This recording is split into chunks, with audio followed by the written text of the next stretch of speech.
Many people are spiritually impoverished.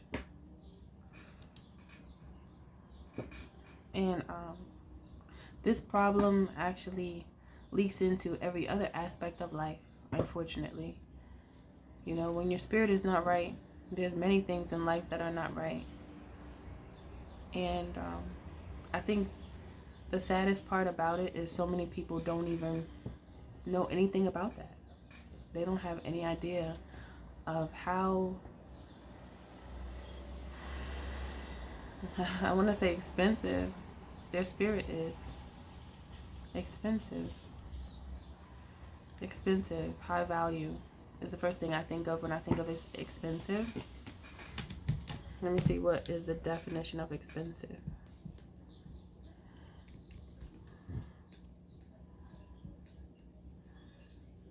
What is it? Let me see.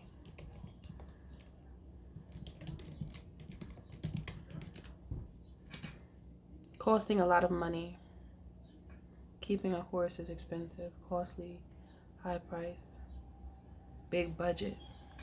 I like big budget because when I say that the spirit is expensive and I think about a big budget, what is the budget? Energy.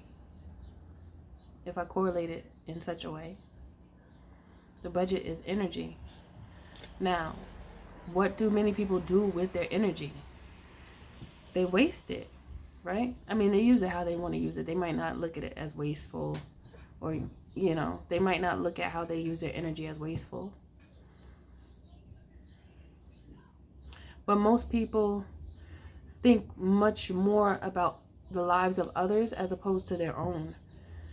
So that's not very resourceful. Not unless you're looking at someone's life to learn from them, or to, learn. I mean, what else? Yeah, you could either learn what to do from someone else's life or learn what not to do. But instead of putting reason behind why people choose to pay so much attention to the lives of others, it's like they just use that time for something to talk about, like gossip, but it's nothing productive. And so the spirit suffers. The soul suffers because there's a journey that the spirit and soul are supposed to be in companionship together. Did I say that right? There's a journey that we all have come here to experience, and our soul is in companionship with our spirit to complete that journey. The spirit oversees the soul. The spirit oversees the soul. Like, you know how, I don't know if you guys have ever heard this before, but some people will be like, oh, like, say for instance, you with someone all the time, or they know that that's somebody that you might be close to. So every time they see you, they ask, oh, where's such and such? And you hear the person respond and say, I don't know, I'm not their keeper. I know you guys have probably heard that before, but it just made me think about that. But the spirit is the soul's keeper. That's what they say. The spirit is the soul's keeper.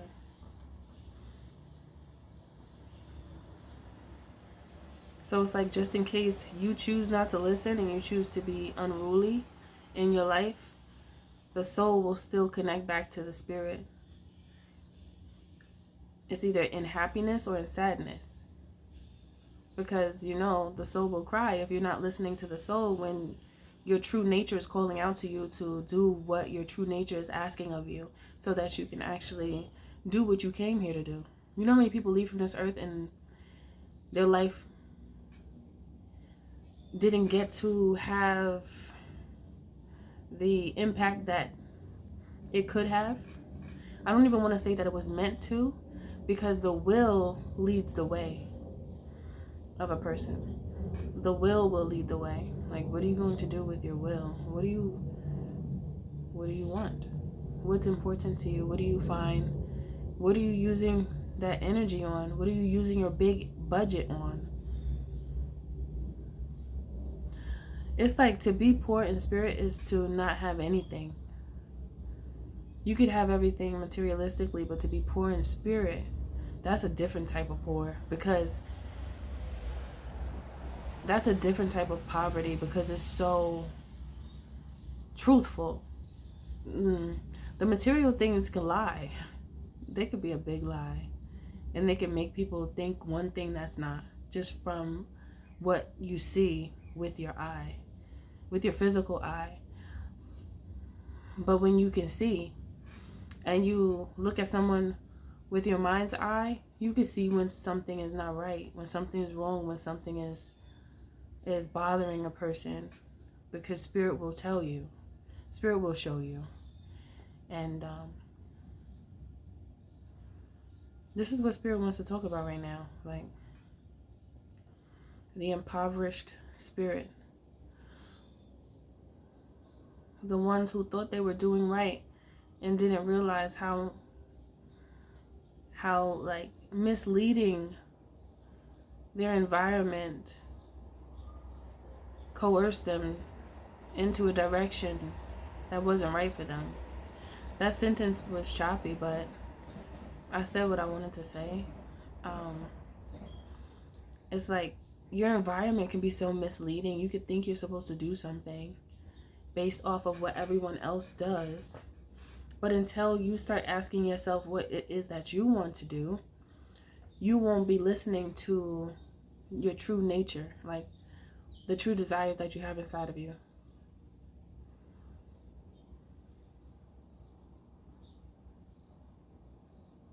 You know, yesterday, was that yesterday? Yeah. Spirit showed me a flash of Kanye West. It showed me a flash of him, and he was holding 2 scales. It was like one bar, and he was holding it, and then it was scales. But it was such a quick flash, but I saw it enough to draw it, and I drew it. And it was like, I found it interesting that he was holding scales, and it happened so quickly. The image was so fast, but I saw it. And then I was like, why did they show me that? I was not thinking about Ye. I was not thinking about him. You know, that's when you know that spirit is giving you a message, when it happens like that. When you know that that is not your thought, that was sent to you. The way it was sent to me, and it was quick. It was fast. And I was like, oh. I closed my eyes for 1 second, and within that 1 second, maybe a second and a half, I saw Ye looking straight at me like this with the scales in his hand. And I was like, what? But there was nothing in the scales. It was made of like the same material as like the stand for my ring light, like that same material, and it was black. Like the scale was all black. I actually drew it, but I think I should put it in a community board. I don't know if you're going to be able to see it that well in the video, because I didn't really define it yet. The drawing is kind of light, but look for it in the community, on the community board. I'll put it there. But I just found that interesting, and now it's making me wonder, like, you know, about, like, is that, and now I'm thinking about it now in this reading. What is Spirit's telling me? Is Ye impoverished in spirit in some way? You know? But it's not just him. I feel like there's many people. Is that why they showed me that? I only usually think about things if they mean something within a reading, and I feel like in some way Ye is he's like correlated in some way to this message. But someone who is not in alignment with their spirit is lost.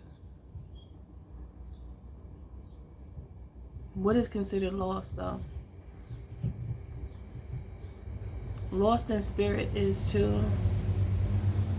that's interesting. Like, I'm trying to, like, decode this right now. Hold on. Lost in spirit. Lost in spirit is just to not follow your true nature, your way of life. And to just go along with the get along, getting along with the get along. And to not have so much ego and to pay attention to the soul's cry. But to just hear the soul cry and then not do anything about it is the problem.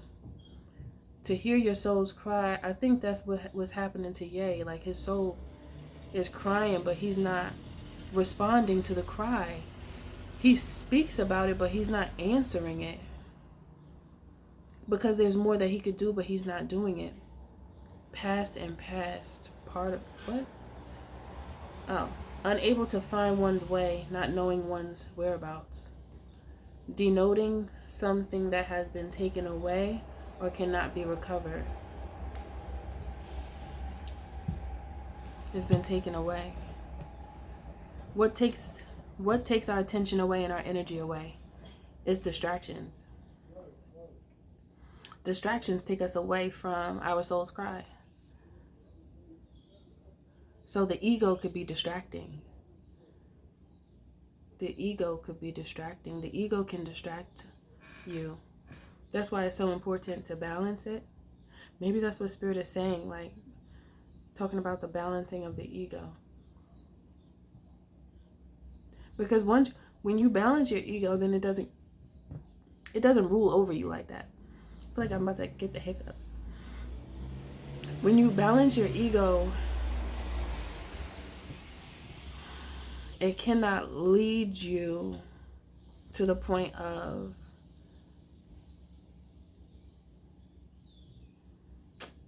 I wanted to say not doing what's right, but I feel like there's more to that. When you balance your ego, you have more control. So you let your ego stand. You let your ego stand when it's necessary. Like knowing when your ego is needed. Usually, ego is good. It's not bad. We need our ego. However, we have to use it responsibly. Like how people who are martial artists, their bodies become weapons. So they have to use it responsibly. They can't just be out here whooping everybody's ass like that. They can't. That's like lethal. So they try their best not to fight. You know what it reminds me of? What's that movie? The Karate Kid. And it's the one with Jaden Smith. That one is the one I'm thinking about. And he was getting bullied and beat up.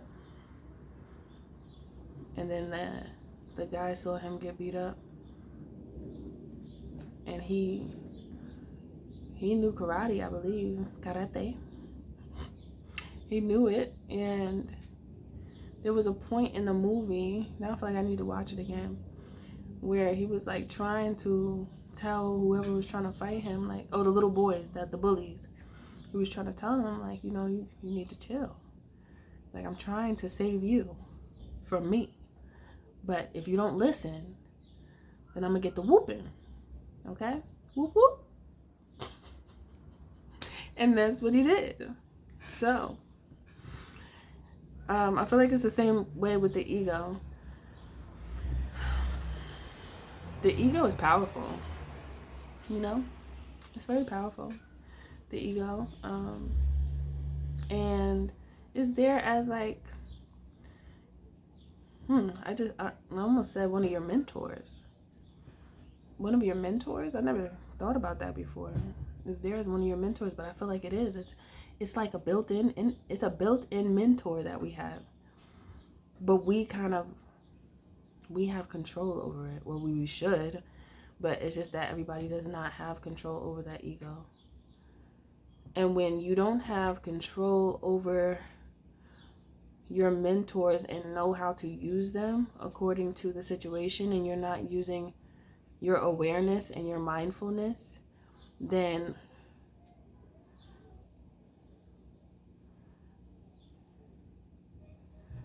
your energy points are like out of alignment, and you can't use your energy responsibly. I mean, you could, but you have to like learn how to do that. Basically, you have to learn how to use your energy responsibly, because it's a challenge when you see the ego used a certain way, and then from a societal perspective you think that you're supposed to behave a certain way based off of what you've seen or how you believe you are perceived, or how can I say, what is expected of you almost. The key is to get away from thinking what is expected of me and think of what is right, right? You know, because many times these expectations, they're skewed, like they're flawed. So if you are basing your actions off of from a flawed basis, or pulling your understanding from a flawed basis, then it's not going to be right in the first place. So then you're going to be acting from a place that's not your own. You're going to be acting from someone else's consciousness, the consciousness of those who don't like you, don't care about you, don't want to see you do well in life. That's why it's so important for you to be wealthy in the spirit, like, but you are the one who must hold on to that concept and realize how valuable it is in your life. When you realize how valuable your true nature is to you, you will realize that that is your happiness. You know, a lot of people are like, I remember, now I'm thinking about Will Smith and Jada Pinkett. I remember hearing Will Smith say something about being happy or not being able to make his wife happy. It was something about happiness. Or it was some type of topic. I think maybe it was them talking about how they have to make themselves happy. Like, you have to have happiness within yourself. Like, you can't look for someone else to make you happy. I think that's what they were saying. But I believe that that is true. Because if you need somebody else to make you happy, then you're truly not happy. So if that person leaves away from you, then you're not going to be happy if they make you happy. You know, they can increase your happiness and you're still happy. But if you're saying, I need someone to make me happy, then that means that you're not happy. So you're giving your happiness to someone else to control. So you don't have control of your own emotion of joy. And we need joy to be able to break through the cap, to be able to transcend beyond this dome that we're in. If joy is one of the things that we need. So if you're saying that you need someone else to have joy, you're going to have trouble, because you're going to be locked up. You're going to be locked up. You can't get free like that. You must find your own happiness. And then it's good to be with someone else who understands that. Like, even if somebody's going through something, that's fine, but they at least need to understand that. And I just feel like whoever one can end up with or around, no matter if it's romantic, friendship, family, people can make you happier. But your happiness, you must find that on your own. And I think that's what a lot of people are looking for. That's why they be bouncing to and from so many different relationships, because they're looking for this they're looking to fill a void, right? And it's like this void of, it's like love is missing. And many people try to fill the void with lust or with just action, but action only matters if it's intentional. It's like I want to say that, but then it's like I want to say something else. Like, you know, I think, yeah, it must be intentional, because if you're just doing stuff, you're just taking action, you're just doing things, and you don't really have much reason, then you're just moving, but you're not really, nothing is going to stick. You're just going to be in and out. Like, you know, there's nothing of substance. There'll be nothing there that actually means something to you. So it will be wasteful. Back to what I had said. What did I say? It said big budget. Is that what it said? Big budget? Expensive, big budget. Yeah. So you waste the budget that you have, your energetic budget, which is best to use towards self and self-realization and understanding oneself and learning to love self, because regardless of anyone around you, that feeling of love for oneself is never going to go anywhere. You know, it's not going to leave from you. That's why it's so important to love yourself, you know. Trust yourself. And I feel like the more you live righteously, the more you trust yourself. And it's almost like the more wrong you do, the more you do it because you feel like that's all you are capable of. I think that's how I feel. Because sometimes there's people that don't really want to live their life in a certain way, but they still do it because they're like, I'm older now. What else am I supposed to do? This is what I've been doing. It's comfortable. So I might as well just keep doing it. But deep down inside, they don't want to do it, but they trick themselves into believing that because of their age or because of whatever social status that they're tallying themselves up against. See, that's another external force. Like there's so many people that allow external forces to write their life. It's almost like people forget that they have the ability to make the change, and then they choose not to. But the change actually makes them feel joy. Like it actually brings them back to themselves. And I just find that interesting that people become so acquainted with doing what they're used to that they're not willing to change, because there's so many people that are afraid of change. But the world we're in a changing place. So if you're not able to adapt to the change, you're gonna have trouble. So you have to at least be open. I mean, you don't have to, you know, it's your will, it's your choice, but in order for you to keep your mind relevant and your ability to actually enjoy life, you must be actively engaged into the change in order to grow. So, whatever you do, try your very best not to live a life of an impoverished spirit, because that means that you will not live with joy. You will live with sadness. And instead of you appreciating and loving your life, there will be times where you don't even want to be here anymore. And it's kind of hard for me to say that, but I know that it's true. But it's up to you to make the difference, to say, no, that's not me. I'm not going to think that way. And I'm going to, you know, do my best with what I have. You know, do your best with what you have. If you know that you have the will to change your way of thinking, It's never too late.